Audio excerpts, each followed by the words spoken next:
Good morning विद्यार्थियों। जैसा कि हमारा टॉपिक चल रहा था राजस्थान अफवाह प्रणाली, पूर्व के वीडियो में हमने अरब सागर में गिरने वाली नदियों के बारे में चर्चा की। आज हम चर्चा करेंगे बंगाल की खाड़ी में गिरने वाली नदियाँ जो राजस्थान में बहती है। बंगाल की खाड़ी में गिरने वाली नदियों में महत्वपूर्ण भूमिका अरावली पर्वतमाला निभाता है। राजस्थान के पूर्व एवं दक्षिण पूर्व भागों में वर्षा अधिक होती है, अतः यहाँ की नदियाँ महत्वपूर्ण है। बंगाल की खाड़ी में गिरने वाली नदियाँ राजस्थान के कुल क्षेत्रफल का 22.4% अफवाह क्षेत्र रखता है। इस 22.4% क्षेत्र में राज्य की महत्वपूर्ण नदियां हैं जो बंगाल की खाड़ी में गिरती है। इसमें चंबल नदी, बनास नदी, बेड़च नदी, कोठारी नदी, पार्वती नदी, खारी नदी, काली सिंध नदी, बाणगंगा नदी, ढूंढ व मोरेल नदी, गंभीरी नदी, कुराल नदी, परवन नदी, आहू नदी और अन्य नदियाँ जिसमें चाकन, मांगली, मेज आदि मुख्य हैं। ये सभी नदियाँ परस्पर मिलकर यमुना नदी के माध्यम से बंगाल की खाड़ी में गिरती है।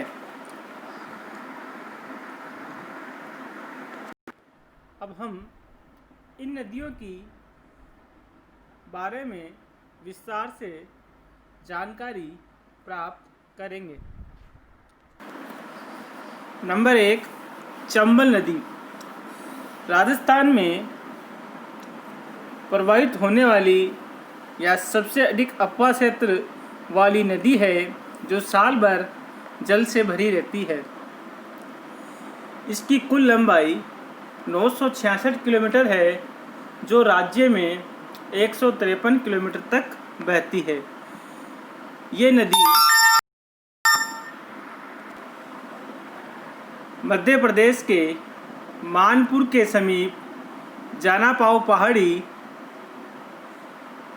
से निकलकर राज्य में आती है।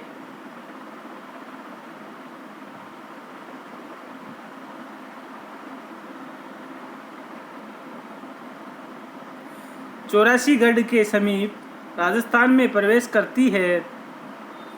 बेसौरगढ़ के पास चूलिया प्रपात बनाती है।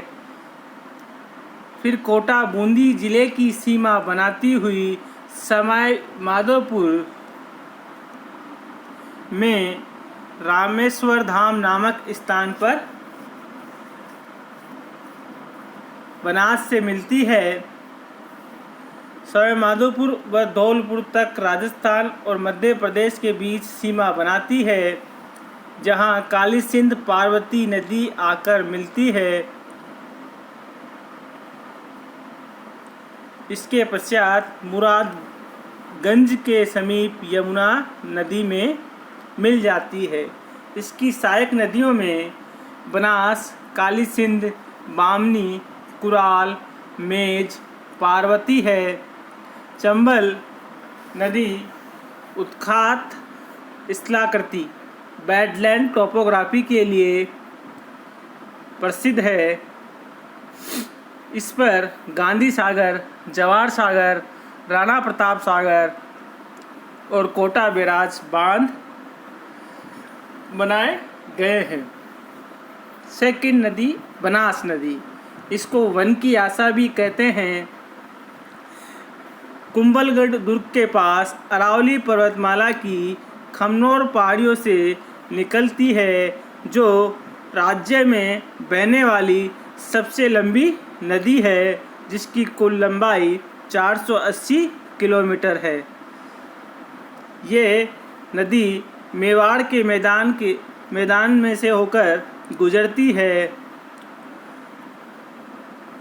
नाथद्वारा राजसंबंध के पश्चात चित्तौड़गढ़, भीलवाड़ा, टोंक और सवाईमाधोपुर होती हुई सवाईमाधोपुर में चंबल में मिल जाती है। भीलवाड़ा जिले के बिगोद नामक स्थान पर बेड़च नदी इसमें मिलती है। वहीं बिगोद और मांडलगढ़ के मध्य बनास बेड़च मैनाल का त्रिवेणी संगम है।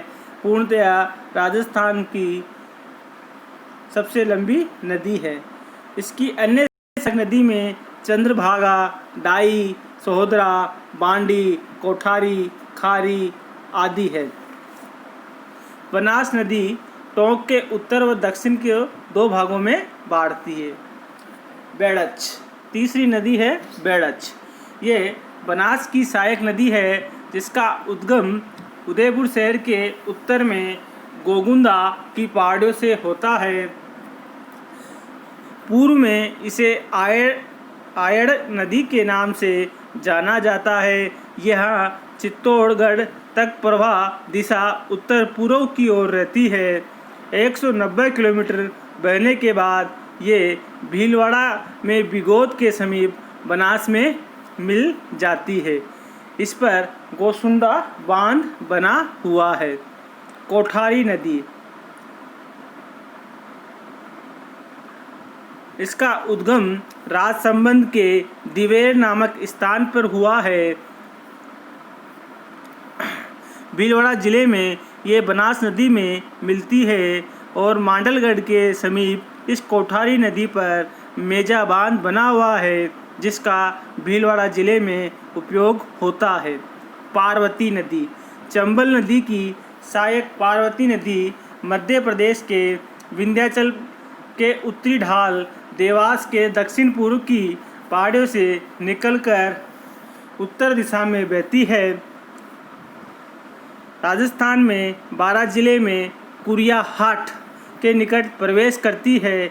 इसकी सहायक नदियों में डूबराज, विलास, कूल, लासी, नवनी, बैथाली, रेतड़ी आदि नदियां हैं।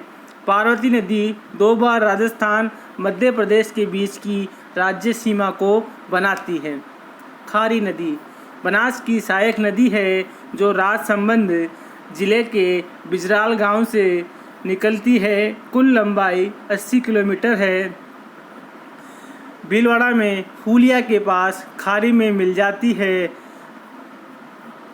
और खारी नदी टोंक जिले में देवली के पास बनास नदी में मिल जाती है।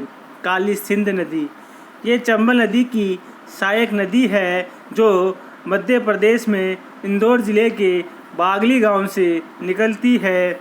झालावाड़ जिले के रायपुर के निकट राज्य में प्रवेश करती है। झालावाड़ का ऐतिहासिक गागरोन का किला इसी के सहारे स्थित है। ये आड़ू नदी का जल लेकर कोटा झालावाड़ की सीमा बनाती है। यह झालावाड़ तथा कोटा जिले में बहती हुई नोनेरा नामक स्थान पर चंबल नदी में मिल जाती है। बाणगंगा नदी ये नदी उदयपुर जिले के ये नदी जयपुर जिले के बैराट की पहाड़ियों से निकलती है और भरतपुर जिले में प्रवेश करती है। अंत में आगरा जिले के फतेहाबाद नामक स्थान पर यमुना नदी में मिल जाती है। ये अपने प्रवाह से दूसरी नदियों को भी रास्ता बदल देती है। ढूंढ व मोरेल नदी ढूंढ नदी जयपुर के उत्तर में लगभग 22 किलोमीटर दूर अचरोल नामक स्थान से निकलती है और मोरेल नदी में मिलती है। ढूंढ नदी के कारण इस क्षेत्र को ढूंढार कहते हैं। मोरेल नदी चाकसू के समीप बहती है और दौसा लालसोट मार्ग के बीच में स्थित है। गंभीरी नदी, इसका उद्गम मध्य प्रदेश की जावद की पहाड़ियों से हुआ है और ये चित्तौड़गढ़ जिले में बहती है। बैड़स नदी में ये मिलती है। इसके अलावा अनेक छोटी छोटी नदियां हैं, जिसमें कुराल नदी ऊपरमाल के पठार पर निकलकर बूंदी के पूर्व में बहती है। आहू नदी सुसनेर मध्य प्रदेश से निकलकर झालावाड़ में बहती है और गगरौनगढ़ के समीप काली सिंध में मिलती है। ये किला दोनों के संगम पर ही स्थित है। नेवज या निमाज नदी मालवा के पठार में मध्य प्रदेश के राजगढ़ से निकलकर झालावाड़ जिले के समीप राजस्थान में प्रवेश करती है। परवन नदी मध्य प्रदेश से निकलकर राजस्थान में झालावाड़ मनोहरपुर थाना में प्रवेश करती है और आगे कोटा बारा में बहती हुई प्लायता के निकट काली सिंध में मिल जाती है। आलनिया नदी ये कोटा में मुकुंदवाड़ा की पहाड़ियों से निकलकर नोटाना गांव तक बहती है। चाकड़ नदी बूंदी जिले में कई छोटे छोटे नालों से मिलकर जो सवाई माधोपुर जिले तक बहती है। मेज नदी भीलवाड़ा के बिचौलिया के निकट कोटा व बूंदी की सीमा पर चंबल से मिलती है। मांगली